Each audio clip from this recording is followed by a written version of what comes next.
Yo, what up? This is Esham on the Renaissance Soul podcast with your boy K Fresh. You are now listening to Renaissance Soul.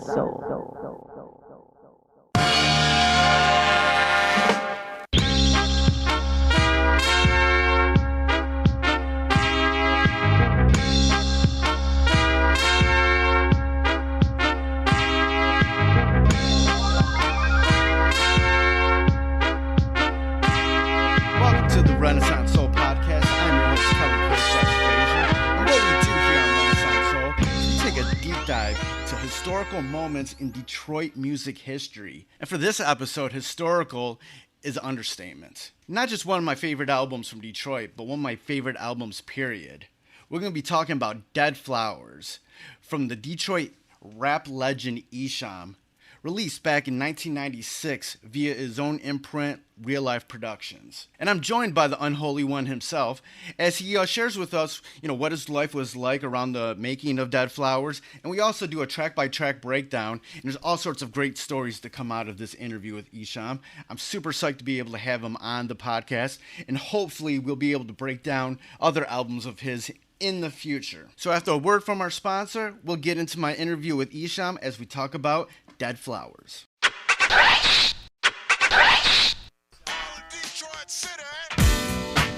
It's for all the big nut niggas in Detroit. I know you riding high, boy. I know you riding high. Now, welcome back to the Renaissance Soul Podcast. For this episode, we are going to be talking about one of the most classic Detroit rap albums of all time. It's a personal favorite of mine. It's an album that I feel like influenced street rap afterwards, after this album dropped. It's Dead Flowerz by Esham. It was dropped in 1996 via his Real Life Production record imprint. And I have Esham with us right now. How you doing? What up, though, K Fresh? I'm doing super duper. Cool. Man, talking about Dead Flowerz is something that I've wanted to do for so long, whether it was writing a think piece about it, interviewing you, whatever, because there's something about this album in particular that is very special when it comes to Detroit. And for me, like, you're the first rapper that I was ever just a fan of, period. This was back in 1994, 95. When I was a teenager. The first concert I ever went to was ICP at the Ritz, and you came out for the last song, and that was the week before the funeral tour show at the State Theater, and that was the second show that I ever went to. And so that's just a little bit of history, like my fandom, like my appreciation for your music. But and there's so many, great albums we can talk about, but Dead Flowerz to me was like this thing that was just different. And I really wanted to, it was like a dream for me to break this down with you. So I want to just, to get started with this, from what you can remember, around that time, this comes out in 1996, you're coming off of, you had, he had Closed Casket that came out in 1994, and then you had the Naudist Do You Believe in God album that came out in 1995. Like, before coming out, when you first started working on Dead Flowerz, what was sort of your life like from what you remember? Well, back then, life was it was pretty good. I mean, we had just kind of like been in business, for maybe like from 88 up until that point, but really serious business started in the 90s, like in 1990. So we was only like a brand new company, you know what I'm saying? Like, and we was only in business for like, from that short period of time. So we was all still learning stuff, but what we did learn once we did have the formula, for the music that I saw, we just called the wicked shit. you know, in those days, it wasn't no internet or nothing like that. It was just like word of mouth. And when we dropped the Esham's Boomin' record, I did not know that I was creating a genre at the time and not just putting a record out, you know. So, it was years after I dropped Boomin' Words from Hell when, Dead Flowerz came out. But up until that point, the infection had already started, which is the wicked shit. You know what I mean? Yeah. So we were getting a lot of we were running into a lot of obstacles, because of the content. And we had a lot of doors shut in our face. I don't know if it was the content and the color of our skin that was the combination, right. Of anything. And I'm just telling you, just from my point of view on the situation. So we had this heavy mental content and dark imagery, mixed with our skin color. And it made it very difficult for us to, do a lot of things like, book shows and anything of that matter. You know what I'm saying? It was even hard for us to get our records in the record store, because of the content, because our content was so strong and this thing that we were selling was so unheard of, but people couldn't get enough of it. Yeah. And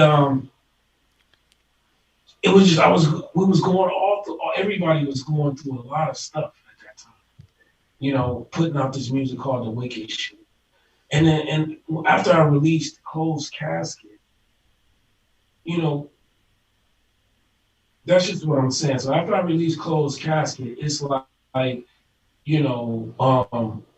back in those days, I would never correct people when they said negative stuff about my music. Like if they said, hey, Esham's a devil worshiper, he's the leader of the Illuminati, or just crazy rumors that just all type of stuff came about from the music. And it almost became like urban legends and shit. You know what I mean? Like people would, blow these things way out of proportion. And, I always thought that any press was good press, even, a misconception of my music or anything, But anyway, by the time I put out Closed Casket, I was almost like, I was fed up with the way people was viewing our music, our art, the way they was looking at us, So I just wanted to make a record for the streets, Up until that point, I was making universal records for the world, you know what I'm saying? And the streets is really how we started, even with Boomin' Words from Hell and all that stuff. It's really modern day blues. We just, I'm just talking about the streets, So I just went back to the streets with it, and Dead Flowerz was like a rebirth back to the streets and back to my original roots of just talking about what the average person could understand in the neighborhood or whatever, And some might even say these were the first times people were strippers and going inside of the clubs, I was almost like an ambassador to every strip club in Detroit, And I knew everybody, all the dancers, all the players, all the owners, everybody. And this was sure, these people were, some of my comrades and associates, So I just went back to that, and I had no idea people wasn't rapping about that type of stuff like that, or this had ever happened.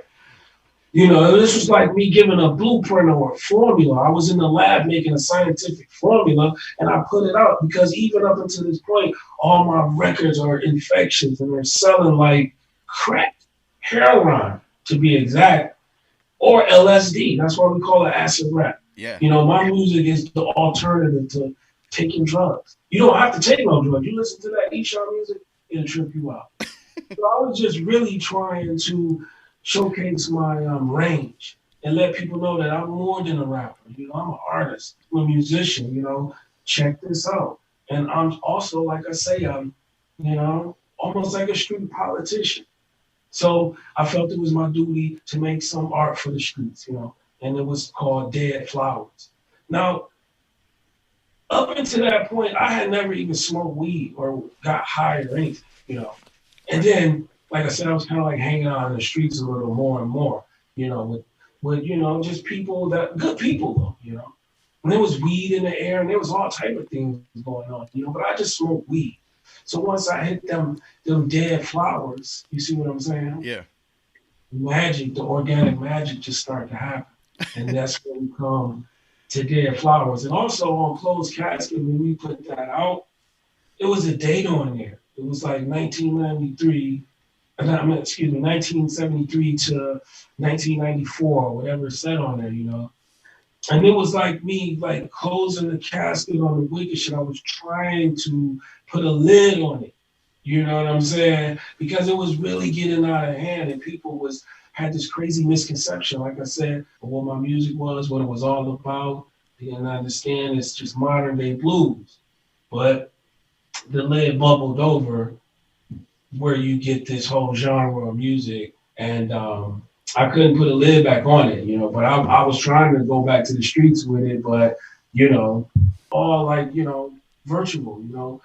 But anyway, we were selling these pieces, man, like hotcakes. And yeah, after Closed Casket, I tried to close the casket on the wicked shit because it was getting out of hand. You know what I'm saying? And what I mean by out of hand, it was almost like, oh my God, I've created this monster.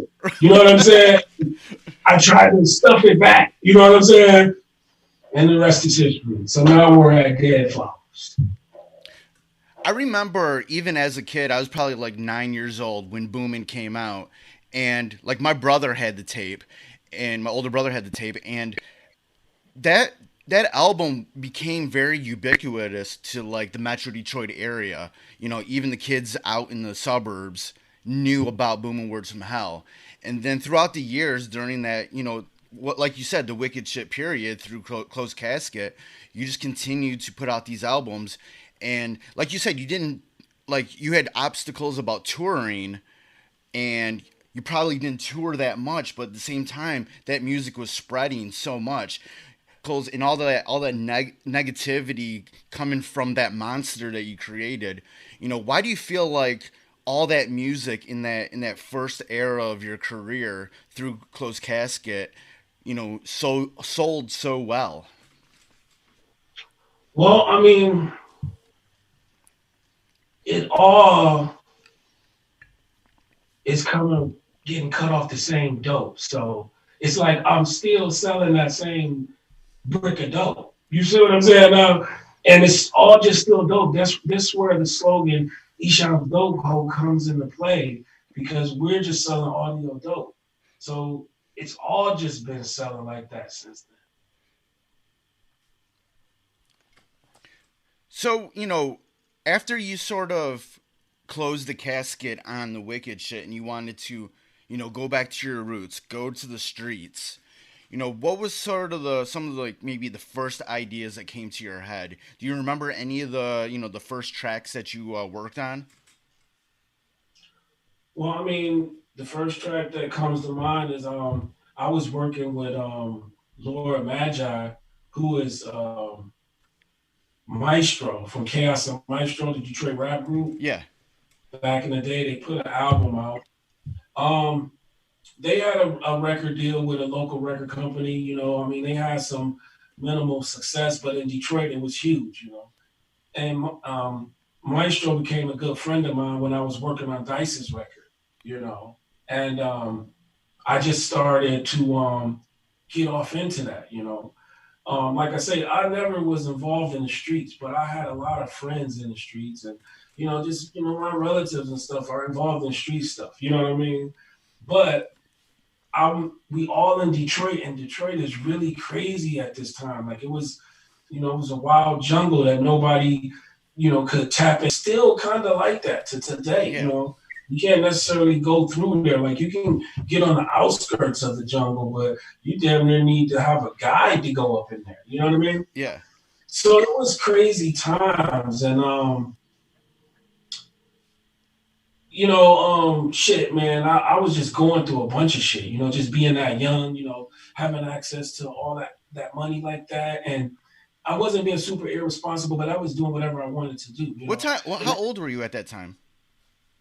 Shit, man, don't make me lie. I don't know. I had to do some mathematics, but I had to be like, I want to say 20, 25 maybe, 20, 24, 25. I don't know. You know what I'm saying? Right. Something like that. You know what I'm saying? I was in my 20s. You know what I mean? But we just started making all this crazy money, and and my brother, he got into some legal shit. He got into it and got himself arrested, and he ended up going to prison. You know what I'm saying? So it was just so much shit. Like the record, Dead Flowerz, when we put it out, it shot to number 38 on the R&B charts. It was like doing some crazy shit. And this is not like today's like gold standards or today's meaning of getting on the charts. This is like real units are being sold. Like that's real this shit is flying out the door. You're like, you know what I'm saying? Like this is for real business. And when your records get in there and you didn't actually pay them to put them in there, you making some noise, in the real record business, And then, like I say, my brother ended up getting into some trouble midway through that, like right in the middle of the success of Dead Flowerz charting, and you know what I'm saying? There was a lot of shit going on. So, that didn't stop nothing, but it definitely like put a bump in the road, just another obstacle, you know what I'm saying? Like to overcome once he really got sentenced and locked up and all that stuff, we still had to move forward. But at that time, all that type of stuff was going on. You know what I mean? Yeah, at that time in 1996, like rap music, hip hop was just deep. That's a golden era of hip hop, and there like that week that you charted on the rap and R&B charts, number one was the Fugees album. That's what we're talking about. This is when this is happening. Going into this album is much more synth heavy, much more funkier, has a different sound, recording wise, production wise. You're working with Lord Maji on this record. What was your thoughts about like the change in sound as in comparison to your previous work, from all aspects? Well, the sound changed because like I say, I had access to a little bit more money. So I ended up getting better equipment. You know what I'm saying? That's really what it was. Yeah. We made a lot of those albums that I made, a couple of them was made on an 8-track. That's why they sound like that. You know what I mean? I can't duplicate the magic of that 8-track because it's ancient technology. But to even put it together like that, mind blowing. You know what I'm saying? To make an 8-track sound like it got fucking 100, 200 tracks on it, mind blowing. You know what I'm saying? So these were just things that I was doing in the production in the early days, but I got new equipment. That's why everything sonically changed. And then I was just all over the place with my music. I was listening to East Coast music. I was listening to West Coast music. Excuse me. I mean, all of these people, that were on top of their game, their music is in their influences is in my music and in that music I made. And I wasn't trying to take nobody's style, but I was just incorporating my art to some of their stuff and twisting it up and then coming up with something new, It's the same recipe, but I just put a little more salt and pepper on it or something. You know what I'm saying? Right. So, I mean, shout out to everybody that came before me, even with those funky sounds and all that. George Clinton and Parliament and all those people who inspired us to do that type of funky stuff. And, it was just a different time. A lot of people was riding those mood basses and, like I said, it was just different times and different equipment. And all that equipment actually got stole out of a studio in downtown Detroit. So I didn't even have that equipment no more. So my sound obviously changed because I was on to some other stuff. So, that's why my sound changes, because I just learned to adapt. You know what I'm saying? Like if, oh shit, they stole my laboratory, I just get a new laboratory and set up shop again. Right. That's what it was. There was always, throughout the years, like, because I bought this album when it came out, like probably the day that it came out. So I've been living with this album, next year it'll be 25 years, since that album came out. And throughout those years, I would hear other albums from countless street artists from Detroit. Before you, we definitely had, the Detroit's Most Wanteds, the AWOLs. You had Awesome Dre. You had all these, that first wave that was coming out at the same time you were coming out with Boomin' and everything, you know, and they had a particular sound that was very much close to the NWAs, the Public Enemies, and stuff like that. But No, absolutely. Go ahead. but I'm then sorry. I think with Dead Flowers, there was something that I feel like whether it influenced people directly or it just kind of like seeped into the water where there's like a heavy funk to it, a heavy synth. You have these songs that are paying homage to the titty bars. You have these songs that are sampling like dance classics and you're rapping over. You have the really dark tunes, and I feel like that formula really got imprinted into street rap to where every from 96 on, doesn't matter if it was But that's KDZ what I'm or telling you. That Payroll is or all anybody true. else, they That's there was that sound, that blueprint from Dead Flowers that I feel like it was ingrained in Detroit. Speak about your thoughts about that. no, you're right. I mean, I would feel like the spirit of Detroit, the sound is the wicked shit, whether people want to admit it or not, admit it or not. Whether directly or indirectly, the spirit of Detroit is the wicked shit because it's a hard place to live. It's a hard place to grow up. And I'm glad people using that sound. And anytime somebody uses the art form in a creative way and not, violently or anything like that, I'm happy for them, man. That's what art is all about. You look at it, you learn something from it, and if you can go and make your own, hey man, props to you for that. But it all comes from somewhere, man. And I've learned to credit my sources, man, as I got older. If it's not my recipe, I'll definitely tell you the chef that whipped that up. You know what I mean? But I can make it as good. You know what I mean? So I don't. That's what I feel like people just. It's okay if you learn something from somebody or say, hey man, I kind of got that from such and such. It was dope when they was doing this. So, hats off to everybody that's just doing their thing. Keep the spirit of Detroit alive. And back then, like you were kind of mentioning before, you recorded this at your crib, right? Yeah, I had a studio in the crib. I had just bought a house, and I had a studio in my house. You know what I'm saying? So I mean, I had all that in the crib. Like I've always had, like a studio and stuff like that before it was cool. Before Pro Tools was cool. You know what I mean? All that stuff. But I still wasn't recording on Pro Tools because that shit wasn't readily available to nobody. You had to go to another studio that had a bigger computer with a bigger processor because everybody didn't have the IBM technology, Mark Zuckerberg style. You know what I mean? So you had to go to a studio for that type of stuff, but that's where real life productions come from. We was recording on reel to reels, like real tapes. You know what I mean? Right. And we talking about real life, modern day blues. And I think that's what Dead Flowers is really focusing on. It's just somebody singing the blues about the streets of Detroit.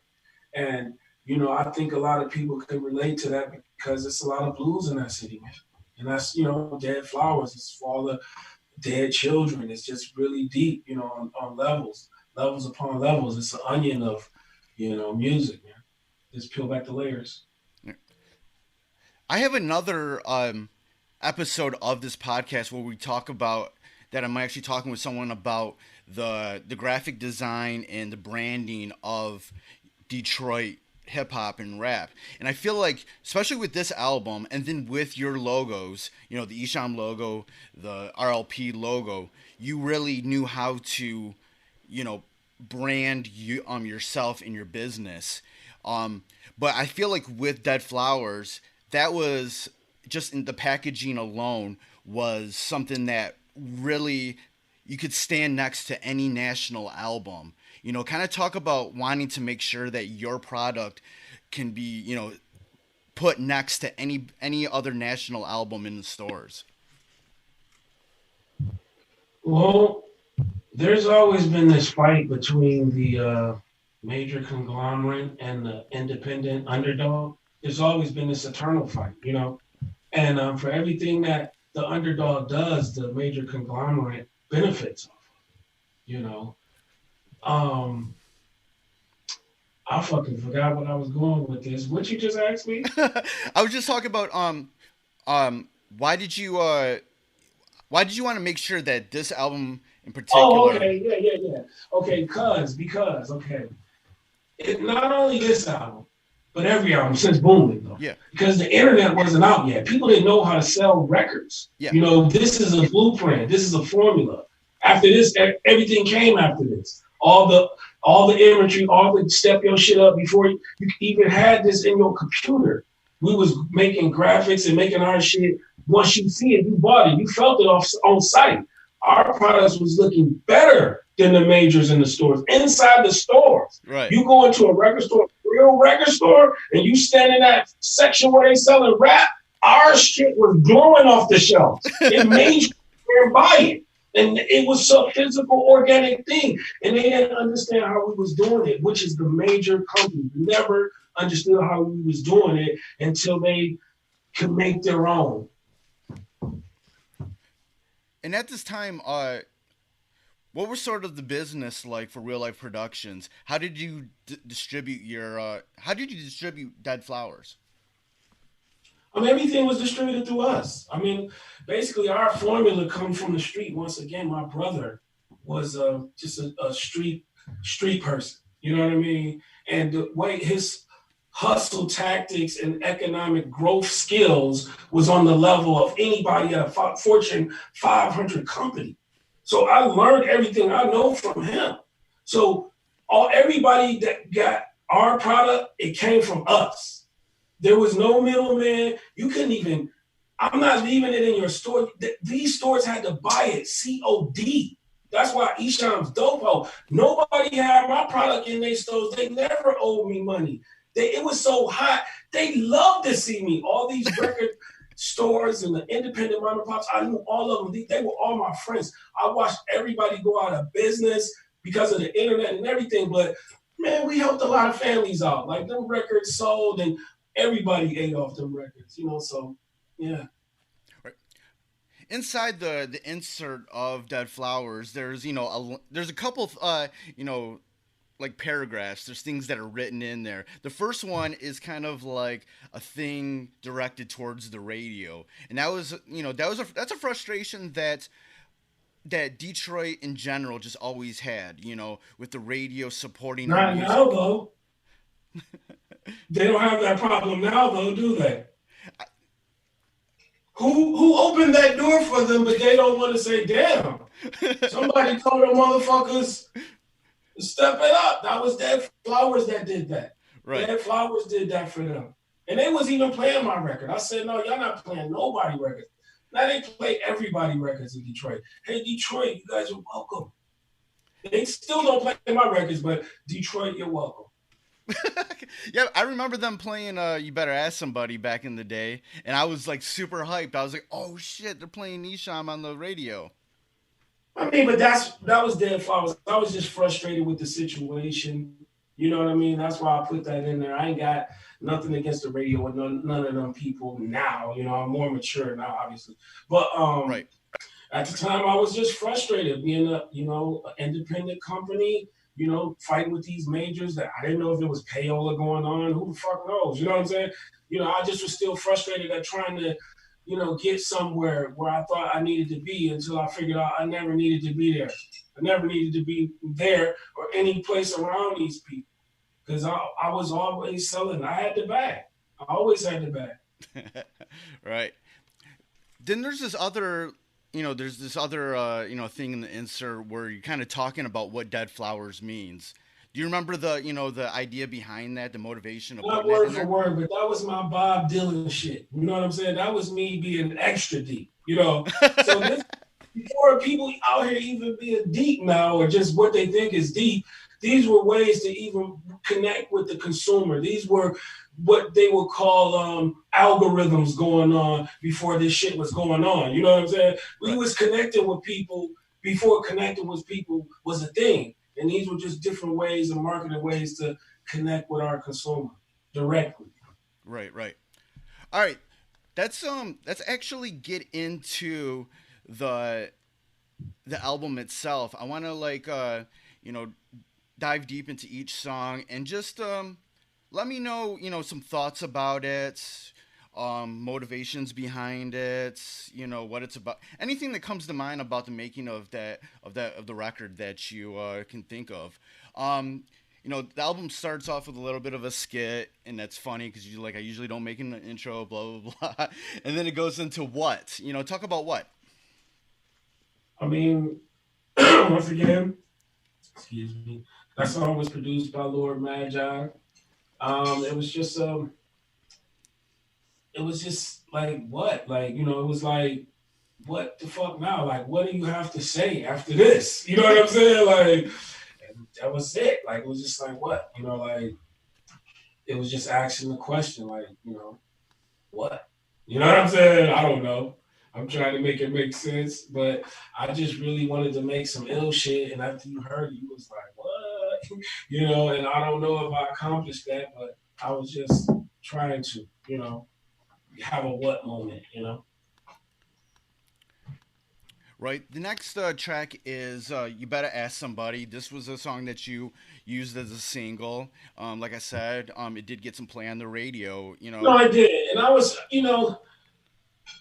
that's me again. Like, I be fucking up sometimes. I say some shit I shouldn't say. Like, they was playing my shit, and then I was like, oh, fuck y'all. You know what I'm saying?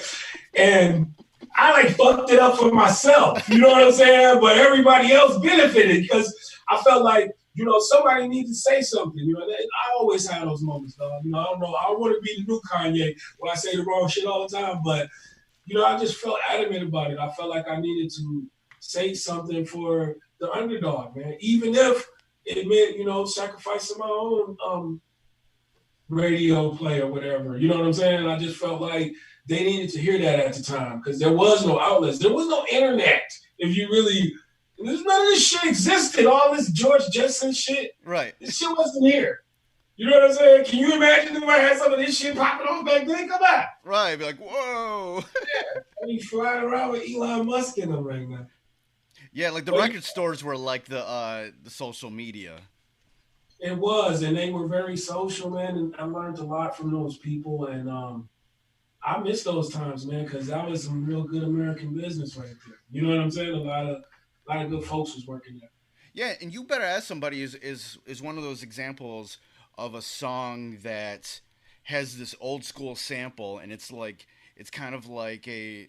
It's kind of like a dance track too. It's something. Well, I mean, very smooth. I'm not gonna totally take credit for that because Diddy them was doing that type of stuff. You know what I'm saying? Mason them was out here dancing with the shiny suits and all that. Like, people wanted to party and have a good time, and I recognized that. On Dead Flowerz, and I was like, you know what? I'm going to just show a little creativity and have fun with this and show a little range as an artist. I'm not trying to recreate none of the records I already recreated. Hey, let me have some fun with this. And that's what that was. You know what I mean? And yeah, man, I just, started to really, not totally on this at this time, but started to really be conscious of the things I was saying. You know what I'm saying? And how people reacted to them. And I was in a good space, so I feel like, that's when that music came out because it was all mellow and just feel good type of stuff, because I probably was feeling good, pockets was fat, you know what I'm saying? The world, you're like, yeah, feeling good. All right, the next joint is Tony Montana. Who the fuck? That was, it was one of them R&B singers' record. And I flipped and bounced that shit, and then, that's where that came from, man. I mean, I hate to say it, but I'm like a pirate. Like, I was a pirate at seas. You know what I mean? Jacking. But, if I sampled something or anything like that, I made sure it was something somebody never sampled before. Or I was trying to bring new stuff to the game, new sounds and stuff that people wasn't really, oversaturating your ear with today, And I think that's what was kind of happening at that time in Detroit as a whole. Because when you go back to the early years, with a lot of those other artists that I mentioned before, and just in general in hip hop, you know, there was a lot of things just being sampled over and over. And Absolutely. when like someone like Pete Rock came along, he took sampling to a whole other level. But here in Detroit, we're a few years behind. So like in '96, that's when like you started cultivating this sound. But then you had all these guys, you know, at the hip hop shop, whether it was Jay Dilla or Denon Porter, countless others who were changing the sound of Detroit also at that time. So like '96 was a really important year for Detroit hip hop in regards to a transition into a new sound. No, it was. It was a lot of, and it was a lot of people doing a lot of good stuff, you know, on a major level, you know, not just in the neighborhoods, but on a, you know, on a major level. And yeah, those guys did a lot for hip hop, you know. I mean, some of the best producers in the game are from Detroit, you know. So I think once Dead Flowerz came out, and I mean, it has some, you know, in a record company's eyes, mediocre success. But at those times, if it was now, I'd be fucking chopping the charts. You know what I'm saying? Like with the standards. So the standards of what record selling has dropped tremendously. You know what I mean? But the fact that you were supplying it yourself, it was a success for those because you can make more money selling less. No, absolutely, and it was quality definitely over quantity, and that's where I mean I went to college. That's what I like to call it. Like just where I was getting all my knowledge from. My knowledge was from the economics we was making, not from the famous part. You know what I mean? Because then I started seeing all these famous people out there, and they didn't have any, you know, economics back in their fame. You know what I mean? They just was popular. So, you know, we learned early in the game that, you know, if you control all your masters and stuff like that, and you're the owner of your product, then that's the business. You know what I'm saying? So whether we were selling, you know, 500 or 1,000 copies, you know, for a small business, this is good money, but we were selling 10,000 records a week. Right. You know, our own records. Right. Everybody can do the math. So why do you think I started putting out so many records? You know what I'm saying? So I'm not selling, one record ain't selling 500,000, but I got 15 records selling 10,000 records. You feel what I'm saying? It was ridiculous. And, you know, I fell in love with the music business then. It was a good time to be in love with the music business. She was loving you back too. She don't love you right now, but she was loving you back then, man. That was a good time. People got spoiled back then. Yeah, I was spoiled off it, man. I was like, oh my God, is this? I didn't even think it was real. I felt like a thief. I felt like I did something wrong every time I was dropping the products off. Like it was dope. You know what I'm saying? Yeah. You know, during this time, when you know Dead Flowerz came out, you know, outside of just, you know, making this album, you know, was there anything else that you were doing? Because, you know, every once in a while you'll talk about things that you've learned during that time. You know, what were some of the lessons that came out of this era of your career? Well, definitely, you know, shit. My circle had to get smaller. You know what I'm saying? And you know, we always was pretty good about like, you know, watching out for our safety or whatever, whatnot. But I learned, you know, hard lesson on keeping my circle super small. You know what I'm saying? And just, you know, I was taking a couple of losses because my circle wasn't small enough. You know what I'm saying? So now I just, keep my circle super small. You know, it's crazy shit. You know. All right, the next joint on here is Killer Be Killed, featuring Razak. Oh yeah, Razak Raheem. Razak, at the time, man, we had a record deal with Razak because we signed Razak and Dice, you know what I'm saying, to like a record deal and shit.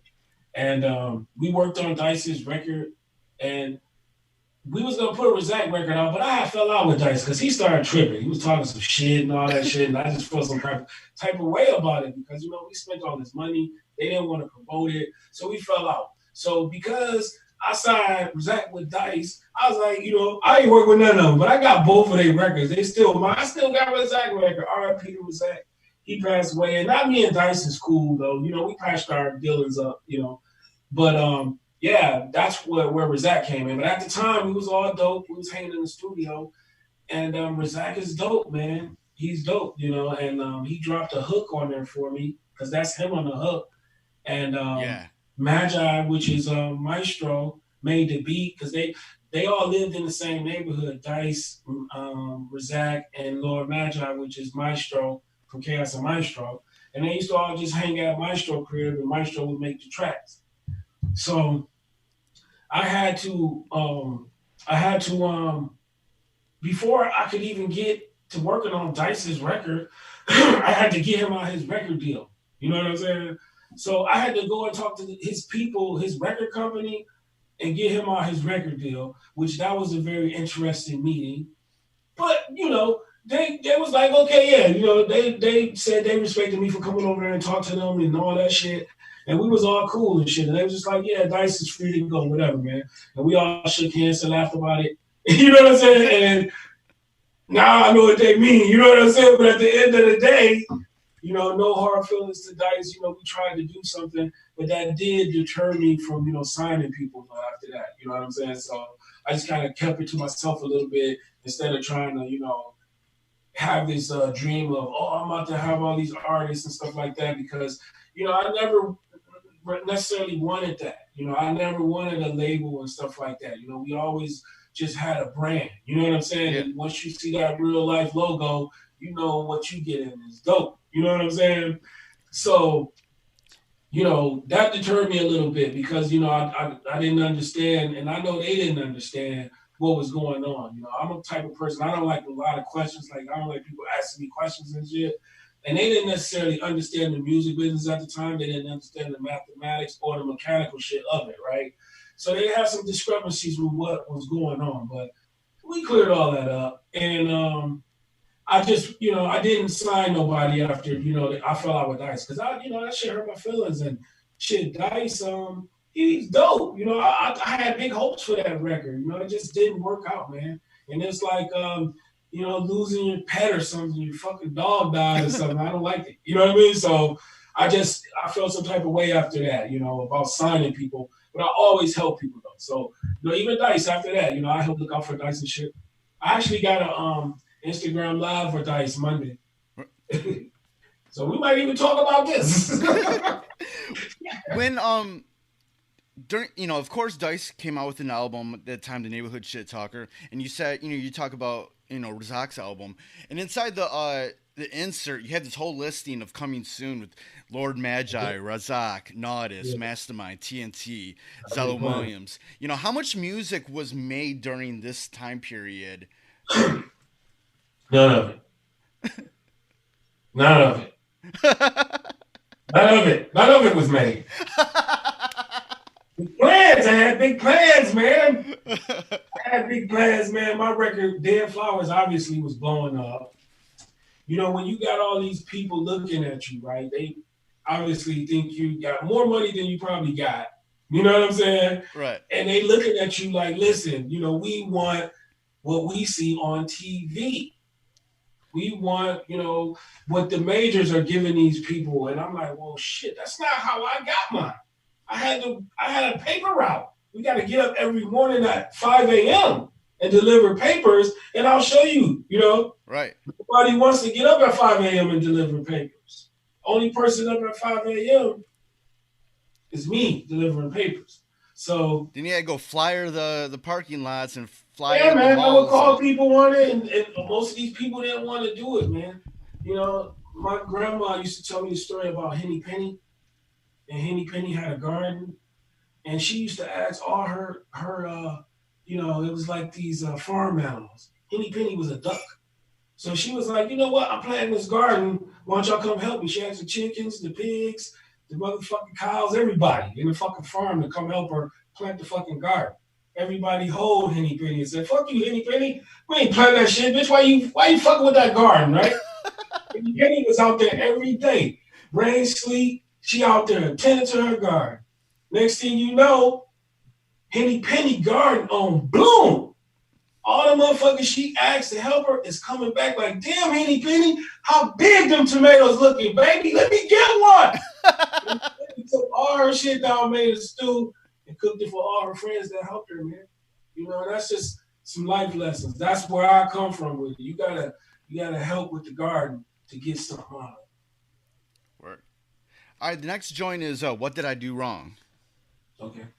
What did I do wrong? I mean, shit. That was me once again battling my own demons. Like, what did I do wrong in this fucking record business? I'm still trying. You know what I mean? Like, it's a bunch of shit going on in my mind. You know, I'm still trying to concoct the sickest rhymes in existence at the time too. You know, and so some of this content was real deep and dark, and just me going there with the formula. You know what I'm saying? It's like making an atom bomb every time. Somebody's like, "Oh, you know, I'm doing this. Hold my beer." I had a lot of hold my beer moments. You know what I'm saying? Shit, man. That's what that song was, just, you know, deep about, you know, somebody just going through it, you know, life, you know, living in frustration every day. It just was going through it. And that's what that song was about. All right, the next joint is Food Stamp. Food stamps. Get mail. Yeah. So food stamps obviously was money, you know, back in the day for poor people, you know. And shit, if you was getting food stamps, you was getting mail. But I called it getting mail because in 1996, we already knew the change was coming, you know, so nobody knew about email and nothing like that. So I was dropping it on you like, we getting mails because we had a time and space. We getting mail because we already on that. You know what I'm saying? But we was getting mail anyway, getting money. We getting mail at the fucking post office, letters and bags and shit. You know what I'm saying? So we was getting mail. I felt like I fucking worked at the UPS. I still feel like that. I'm always there. Word. All right, the next joint is Any Style You Want. Any Style You Want, back at the titty bar, you know.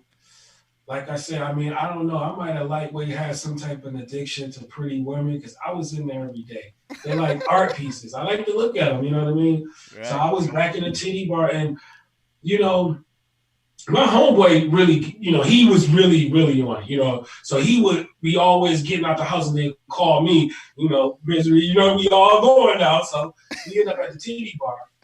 And he in there having a good time. You know, back in the day, we called them business lunches. So we're on the business lunch, you know what I'm saying? So anyway, we're at a business lunch, and the titty bars was dope. That's the best places to do business. By the way, they had like gourmet chefs in the back. It was like some other shit going on in there. Right. Echelon, you know, a show, you can have a little drink and a cocktail. Whatever. It was cool. Shout out to the titty bars. But I got so cool with the owners of the titty bars because they knew who I was, obviously. And, you know, most of the people that I was hanging around was, you know, dealing in other stuff. But the people that I would come across, they knew I was a stand-up businessman. And they was, you know, like, damn, you actually are selling records. So it was kind of like, it was like a hometown being proud of somebody that's actually, you know, doing something that's positive in a sort of like a way, you know. Even though my music and imagery was dark, you know what I mean? I still tried to be a stand-up guy in the community, right? So these business owners, they would let me listen to beats in the club.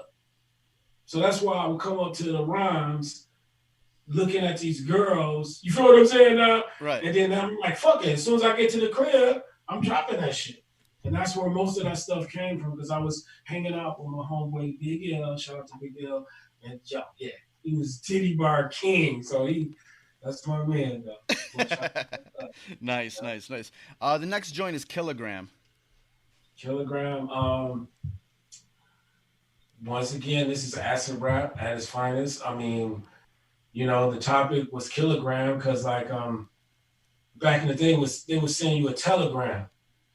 You know, you get a telegram, and you know they send something to you direct. So you get a kilogram. Oh, they coming to get your ass. You see what I'm saying? So it was a breakdown of, like, you know, a hit or whatever. You know, more mobbish gangster type situations. Kilogram, like a bullet telegram, I guess. The next joint, and this is a personal favorite of mine, is One Day. Oh, One Day, yeah, for sure. One Day, it's one of my favorite too. Man, just maybe in 1996, seeing the future a little too hard, having these visions about one day, and it's just all about people not understanding my music really, mixed with a little twist in there, but it's basically people not understanding my music and me saying like, I don't want my mother to worry about the stuff that she hear about like from the streets and you know what I'm saying? They're like, yeah, that's what that was about. And just one day, mama, type of shit. Like don't worry about it, because it's a lot of shit going on out here. Even back then, it was a lot of police brutality, a lot of, it wasn't the internet, so you didn't see these murders happening. But, this shit was going on, especially in the Black community and just being a Black person. So it's almost like, don't worry about me, because if I do die, it's got to be better than this fucking hell, because, you know what I'm saying? And then I'll see you on the other side. Like, you know what I mean? Like, it's got to get greater later, just for the circumstances. I don't know what happened on the time machine, Thanos, I don't know who is mad at Black people, but, they need to cut it out because, we're loving people. Man. So that's what that One Day was about, man. Just, telling my mother, any mother, every mother, not just Black mothers, any mother, just don't worry about this life. It get greater later on the next one. All right, the next joint is Fried Chicken. Fried chicken, yeah. Back then, I was a fried chicken eating motherfucker. I don't eat chicken like that. I don't eat chicken. But fried chicken was just me having some fun. Once again, just saying some ill rhymes, trying to be creative with it, spontaneous. Even at this time when Dead Flowerz dropped, there was over like 25 songs on this album. I can't even remember. But fun fact. Before we started putting out records only had 11 songs on them. Because we were up against the major corporations, we wanted to give you more bang for your buck. So we filled each CD up with the maximum amount of time so we can get the maximum amount of money for our product. This made everybody start putting fucking 50 songs on their fucking... See what I'm saying now? So this is what happened too. So this is why all this music is on these fucking records now. I'm sorry, y'all. You know what I'm saying? But yeah, it's all that fucking music, man. Just, I'm trying to be creative and I'm trying to give the people something that the majors are not giving them. So we had to come up with better rhymes and more of them. And you get more for your buck, man. And if it's really, really good, they're going to eventually stop buying from those guys. And that's what was happening. We was outselling major records. Whoever put a record out in our region, we outsold more records than them. They couldn't even sell a record when we sold records.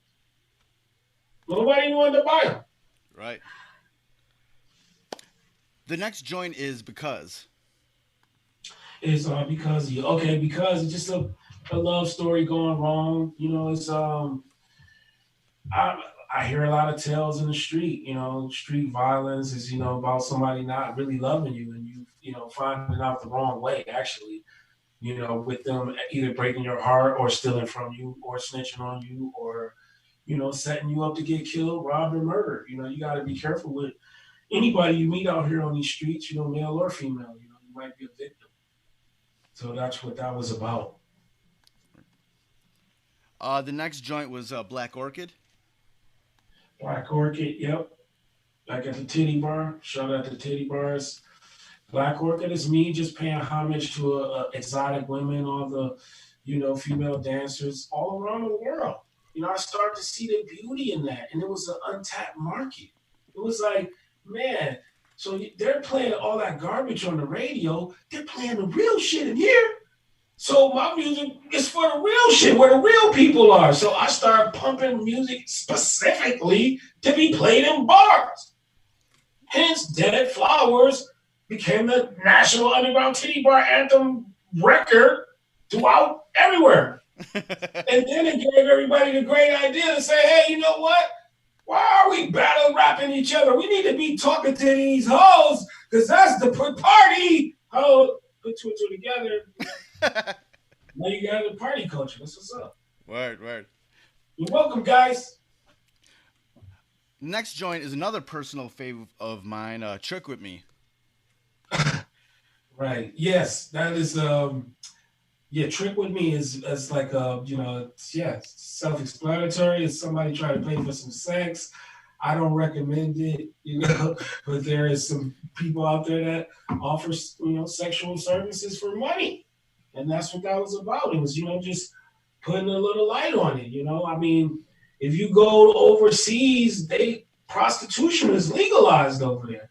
I just was shedding some light on it. You know what I'm saying? Just it's some in the clubs, the VIP, no sex in the champagne room. I mean, there was a lot of stuff going on. And I just was talking about it. I was a reporter, reporting the news. That's what that was. The next joint is If I Can't Have You. If I Can't Have You. Right. So basically, this is where the acid rap and the I would say the brilliance of Esham as a storyteller comes into play. And this is what these records was doing to you. Because you never knew what was going to come next. When you bought that record, it was like a roller coaster ride. Because once again, you didn't have the internet and fucks putting your record up before you actually got to showcase it and, present your art in its full body. People actually had to listen to it. So it was just like a roller coaster ride. So I'm telling the story about how somebody will love you to death. The wrong person can love you to death, or you can love the wrong person and it could be your death. So it was just, once again, through the beauty of hip hop, being able to tell a magnificent story like that creatively and express it like that, not violently, and to end it with a super twist and the ultimate, punchline ending to the story. You see what I'm saying now? And it makes you feel happy about listening to it. And it makes you get the whole experience of an Esham song, that song, to me. Because you never know what you're going to get. And at the end, you get this whole, oh my God moment. And then, there it is. Right. The next joint is Hold You Up. Hold You Up. Okay, yep. Hold You Up. This was probably like, me working on my first marriage when I was just ruining it and fucking everything off. You know what I'm saying? Just being an awful person. And I thought I could make up with it with a song. But guess what? That shit don't work. Can't make it be an awful person with a song. So I was trying to make up, but it didn't work. I eventually, lost everything. So that's Hold You Up was not, that was what that was, but it didn't work on my behalf. But I was just like, let me try to be a little more sensitive and, open up. And I did, but, it didn't work. Didn't save my stuff. All right, the next joint is You Ain't Fresh. You Ain't Fresh. Okay, You Ain't Fresh. That's an old school song. That song actually comes from like the 80s. I forgot who sung it. And, pardon me for being ignorant right now. You Ain't Fresh, who did that shit? I don't know. I don't want smoke to come out my ears trying to think far that back, trying to think about who did it. I don't got the good Siri or nothing by me, but whatever. Anyway, that's an old school song, man. And I was just flipping and bouncing it and just showing more versatility and just trying to tell people if they do a little research, they can go far back enough and find all this hip hop. It's out there, you know what I'm saying? Some devastating groups made some devastating music. And I grew up on these people. I was influenced by a lot of these artists, from the East Coast, from the West Coast, even down South, all over. Eventually, once hip hop bloomed into the Garden of Eden that it is. Nice. The next joint is Charlie Manson. Charlie Manson, serial killer type shit. Charlie Manson. I mean, I'm fascinated, I'm a fan of, crime stories, real documentaries, psychological people. I just named the song after a nutcase and said some nutty shit on it, and that's really what it was. Charlie Manson. Like, I always did that with my music. I wanted to name my song something, and then you didn't know what the fuck it was because this was, once again, creative marketing. See what I'm saying? Now this is marketing tactics. So this is, once again, one of my formulas to get you to get deeper down the rabbit hole, which is Esham. The next joint is Silicone. Silicone, yes. That's really about fake ass people coming around me, and I just have a trigger sometimes, and I'll snatch your heart out your chest type of shit. Like, it was the illest rhyme ever. That's up there with some of the hardest shit I ever said in life. You know what I'm saying? And I got my moments. I told you I got those hold my beer moments, but yeah, Silicone was just about fake people, really. You know what I'm saying? Being phony in the rap game, and phony MCs, and just me murdering MCs, busting your silicone bubble, like busting your little fake bubble, that you live in. But that was it. It's me trying to be clever. The next joint is With Your Punk Ass, featuring Bugz, Dice, and Drunken Master. Yeah, R.I.P. Bugz, man, and Drunken Master, man. Yeah, I forgot all that stuff. Yup. I mean, that shit was dope. And I'm not sure if that's the Bugz that was a D12 or not. I'm not sure. It might have been. I'm not sure if it was. Huh? I'm not sure if it's the same. I'm not sure if it was. I don't think it was. I don't think it was, but I know him, and it's just jarring my memory because I'm like, damn, I remember he got killed and shit though. You know what I'm saying? Not too long after that, but he was a cool dude. R.I.P. Bugz. Shout out Drunken Master and Dice. With Your Punk Ass was just me, flexing on some Prince shit. You know what I'm saying? Like, like just being a pirate. Like, you know what I'm saying? Like doing shit that people don't do. So that was just me doing some shit. Just letting my homies get on too, like showcasing some more talent, other than myself, Right. And the final joint on this album is has a word that I can't say. Where my N-words at? Where is that? Yeah. Shit, that was just me shouting out everybody in Detroit, riding around. Like, I would ride around. Like, dude, yeah, I'm like a fucking a steel horse, cowboy type of style. Like, that's what people do in Detroit. Nobody walks anywhere. It's like everybody drives. You know what I'm saying? Right. I would just ride around and shit, and I'm listening to beats and shit, and I'm passing all these streets, riding around listening to beats. And I'm just like, the beat was just saying that. And I just wanted to shout out the city one good time to just let them know I'm riding all through here, and, somebody is riding for y'all. You feel what I'm saying? And like, somebody riding for the culture, somebody riding for the art form, somebody riding for hip hop up there for y'all. And that's in 1996. You know what I'm saying? Before anything. And even before that, and I'm glad everybody came aboard because I felt like, that guy that was running through the town yelling, the British are coming. The British are coming. And nobody heard me. You know what I'm saying? Who was that guy? What was that? Paul Revere, right? Paul Revere rode to the town, was like, the British are coming. That was me. All this time I've been yelling that, but not the British because I love my homies over there. You know what I'm saying? I was sounding the alarms for hip hop. Like, everybody get ready. Get in this hip hop shit. Many times, through describing this album, you've talked about the sort of the marketing, the branding of yourself, Real Life Productions. When it comes to Dead Flowerz, what was your idea behind the marketing of this album as a whole? The funny thing about that is somebody just told me about this guy. It was Victoria's Secret, dude. My whole Dead Flowerz was Victoria's Secret because I was always around pretty girls. So it was Victoria's Secret. So they had this shit in Victoria's Secret that looked like that. And come to find out, the dude from Victoria's Secret who actually started that company ended up jumping off a bridge and killing himself or some crazy shit. You know what I'm saying? Yeah. But anyway, that's where it come from. The irony in that. Like, it come from, me trying to appeal to women. Like, I'm making this shit to try to get to women. Like, that's what it was. And, the rest is history. Once you put this record out, do you remember like the initial kind of feedback that you got about this record? Because this was definitely a, like we talked about before, it was a shift in a sound for you. What were those initial reactions that you got? I mean, it was like seeing a dope fiend fall out on the floor with the shakes. Once you gave him that good dope, you know what I'm saying? And you got some good product. Think about what I'm saying. And you hooked on it. You can't stop.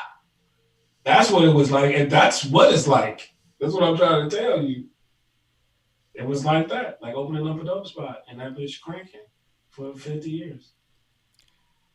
Next year it'll be 25 years since this dropped, and for me, this album still sounds fresh. It still sounds like it's aged very great, it's very appropriately. Looking back, what's your kind of thoughts about this record and throughout the years, looking at it from a 2020 like mindset? Well, I mean, like you said, it has aged well, and I think it'll only just get better with time, and that's what good music does. If you listen to something now and it don't sound right, and it was made back in the day, it never did sound right. You know what I'm saying? They tricked you. That was what the trick was about. Think about what I'm saying. Go back in your music collection and play some of the shit that you really like, and if you don't like it today, that shit wasn't hot. That shit wasn't hitting then. You feel what I'm saying? Yeah. They tricked you, but it's okay, man. That's what the record companies do. They're in the business to trick you. The major conglomerates, the big record companies, they're in the business of tricking people. So, we just here to reveal some of the tricks, but not all of them because, we don't want to end up on a milk cart. Right. How do you feel like this, I know, and I've definitely, talked about it, but how do you feel like this album sort of fits into the history of Detroit rap music? Well, I mean, it fits into the history of Detroit rap music because it is a part of Detroit rap music history. It's the beginning. It's the beginning part. It's how you came to be. You don't want to miss your birth. You don't want to say, well, damn, I don't know when I was born. That's like not knowing your birthday. When were you born? I don't know. You know what I'm saying? Like, you got to know when you was born. And to me, that's when a lot of things was born. The style, the idea of, hey, man, this is real business. Like, yeah, I always knew hip-hop was $1 billion business. People just now finding that out. You know what I'm saying? Like, yeah, it's $1 billion business. It's great. You can feed your family off of it. But just respect others in their craft and stuff like that. And you probably will get far here. If your music's good enough and if you got enough, drive and passion for it, it might happen for you. And it just depends. Everybody do this for different reasons, Like you got to really, look inside yourself and figure out why exactly you're doing this. Is it for fame and popularity? Because you might get that. Is it for money? You might get that too, But everybody is doing this for a different reason. And I know why I'm doing it because all this time I just been learning. I just been learning. I'm just a student to the game. Hopefully I can share this knowledge with people someday. And if I can't, just listen to my music because I put it in there. You know what I'm saying? And that's really it. Dead Flowerz, man. Do you have any final thoughts about this album, Dead Flowerz? I mean, just keep listening to it. Dead Flowerz is a classic. It's a timeless classic. It only gets better with time. It's a good representation of what the 90s were like. You got to think Biggie was alive, Tupac was alive, hip-hop was strong and well. Like, you had, all these multi-million-dollar companies out there, owned and operated by black men. Like, it was a great time in hip-hop. And it still is a great time in hip-hop, and it will be a greater time in hip-hop in the future. So that's about it. Dead Flowerz. Right. Thank you for being on this podcast and breaking down Dead Flowerz with me. It was a joy. This is one of my favorite albums of all time, and I've always wanted to pick your brain about it. Well, thanks for having me, K-Fresh, man, on the Renaissance Soul podcast. And, hey, man, you have a good day. Stay blessed up. Thank you for listening to the Renaissance Soul podcast, hosted and produced by myself, Kelly K. Fresh Frazier, empowered by Anchor at anchor.fm/Renaissance Soul. Renaissance Soul theme music provided by Steve O. You can find more of his productions at iamsteveo.bandcamp.com, and that's EYEAMSTEVEO.bandcamp.com. Renaissance Soul is available on all streaming platforms. Please rate and review on Apple Podcasts and Stitcher. If you want to support Renaissance Soul, please consider pledging via Patreon at patreon.com/freshastheword. Follow Renaissance Soul on social media on Instagram at RenSoul Podcast and on Twitter at RenSoulPod. And join the Facebook group at facebook.com/groups/freshastheword. And for more information on Renaissance Soul, visit freshasthepodcast.com. Thank you for listening and your support. Goodbye and good night. Renaissance Soul.